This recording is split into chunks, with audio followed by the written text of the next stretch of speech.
So, hello, everyone.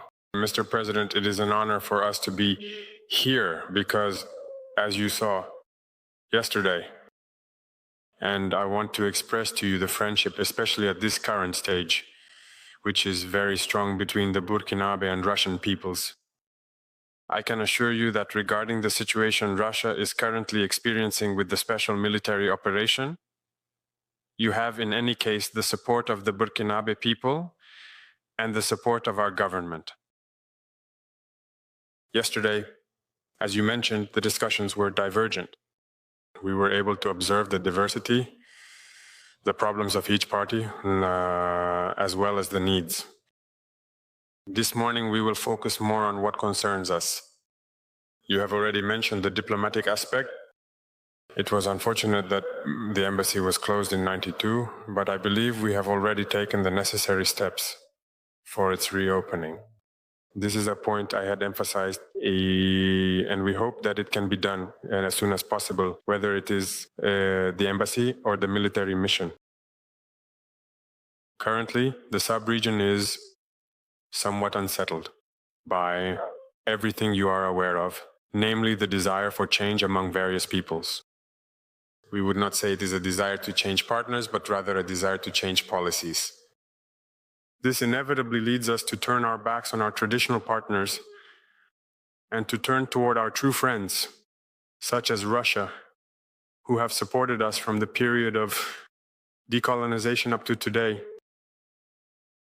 In this regard, I think that during the summit you understood that in Niger there were events that led the military to also take responsibility.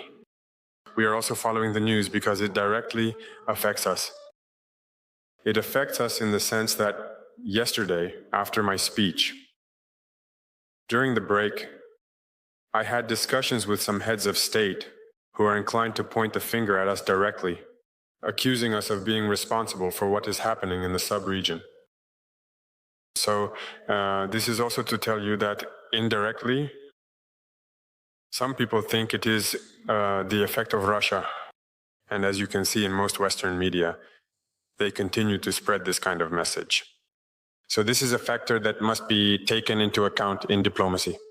It is possible that in the coming days, this country will face sanctions, and we must support them as long as their leadership pursues the same goals as we do. That is, a multipolar world, their sovereignty, and in any case, a complete change of partners. Because right now we are fighting the same battle against terrorism with these states.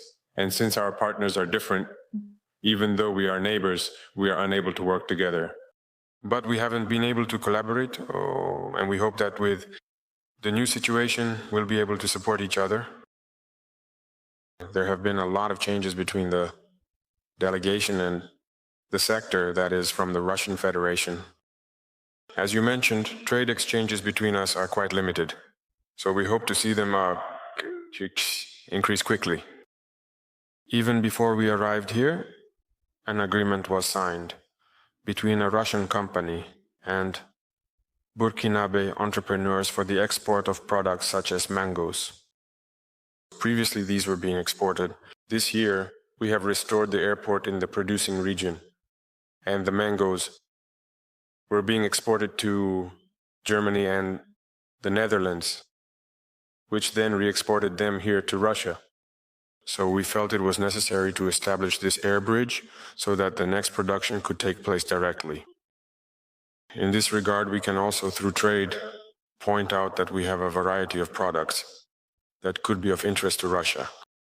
And in the discussions between the ministers and various business people, we understood that products such as mangoes, cashew nuts, and many other agricultural goods could be of interest.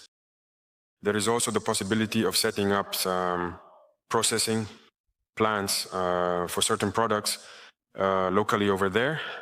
And I know that many Russian operators will be interested in this, which will help intensify our trade relations. Speaking of trade exchanges and the establishment of factories, we have a crucial need for energy.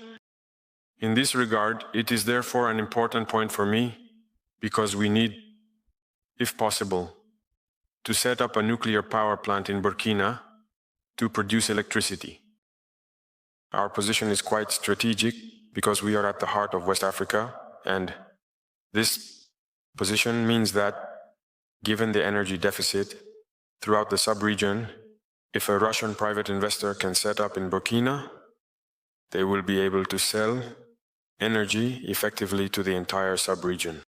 And so this is a very important point for us, and we hope that you can see how this could be achieved in any case within a short time frame. Still on the topic of energy, there have been discussions regarding hydrocarbons, and we would like in any case to be able to redirect the majority of our imports to Russia here. There are companies we have contacted, and others have also expressed the desire to have support, in any case, your support, in order to strengthen ties. This concerns all petroleum products, and we have even included bitumen.